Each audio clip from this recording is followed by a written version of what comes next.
So I'm just going to paste this first one in. So what we're going to do first here, and so my alma mater and where I worked for a few years is St. Michael's College up in Vermont.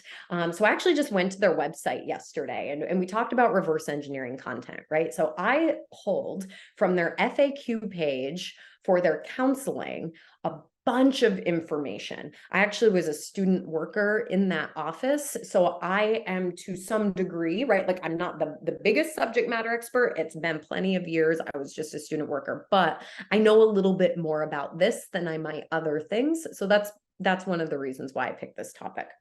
So I'm telling it, here is information about mental health services at St. Michael's College. And the prompt I'm giving it is respond ready. Now, when I click enter, it might just say ready.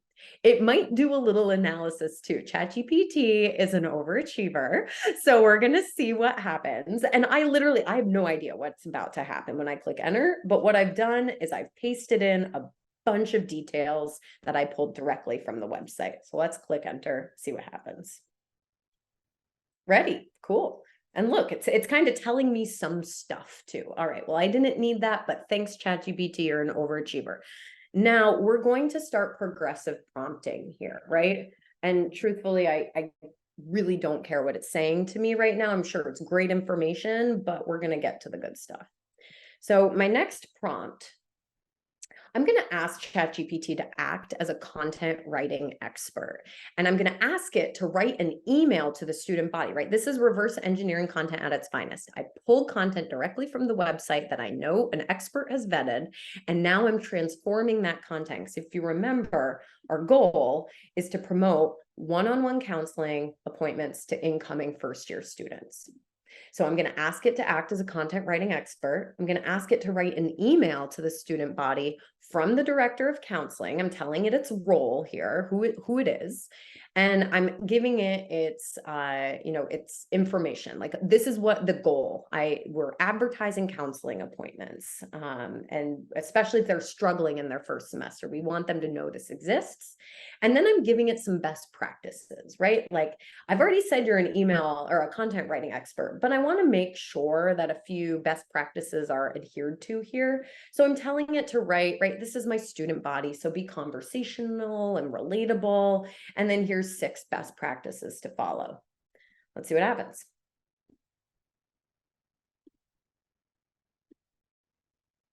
So it's starting to write the email for me. Now, I will say, it is a rare day where I get a first draft email out of ChatGPT and feel like I can just copy paste and click send. Okay, this is where subject matter expertise is critical. Somebody with good content skills should be taking a look at this, right? The tone might not be perfect. You might even want to come back to ChatGPT and keep massaging this, right? We can give it more constraints. We can say, make this 75% shorter, but keep the tone. And what ChatGPT should do is actually just instantly shorten that email for me, but keep it pretty similar. So this really isn't that bad of content, right? Like this is not a bad first draft. It would take, like, I get blank page syndrome all day. Like if I'm staring at a blank page, I'm like, oh gosh, what am I going to do? It might take me like, 15 minutes to come up with that first draft. We just did it together in like 10 seconds. So here we go. Like I asked it to make it way shorter, but keep the tone, and boom, it accomplished that goal. Now I want it to go one step farther. I want it to create some subject line variations, but here's where we're going to get fun. I'm not just going to say, give me 5 variations of the subject line. I am actually going to give it again, and I know this is a little squished, but I'm giving it some best practices here. Keep it concise, be clear, personalize when possible, etc. Avoid spam triggers, right?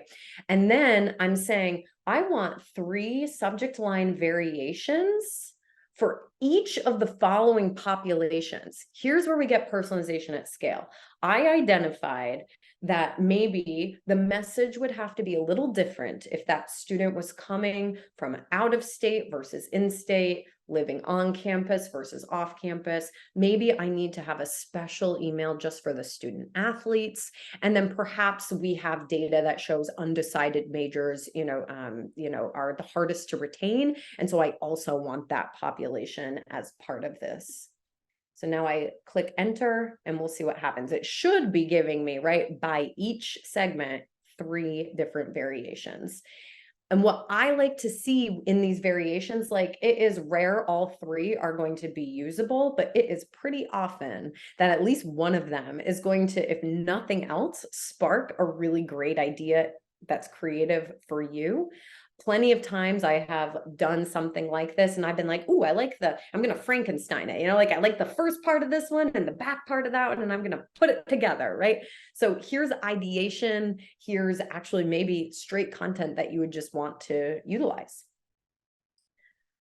One more here. So now we've got our reverse engineered email. We've adjusted the subject line for a variety of different populations. We could go a next step and adjust the email itself as well.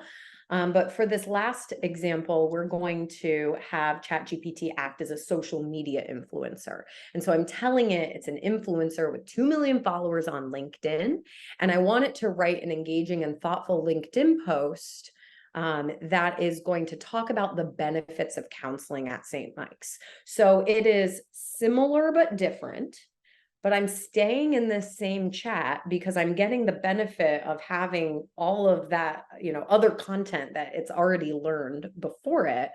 And I'm giving it, again, some best practices on what makes for a great LinkedIn post. Use short paragraphs, bullet points, 3 to 5 relevant hashtags, etc.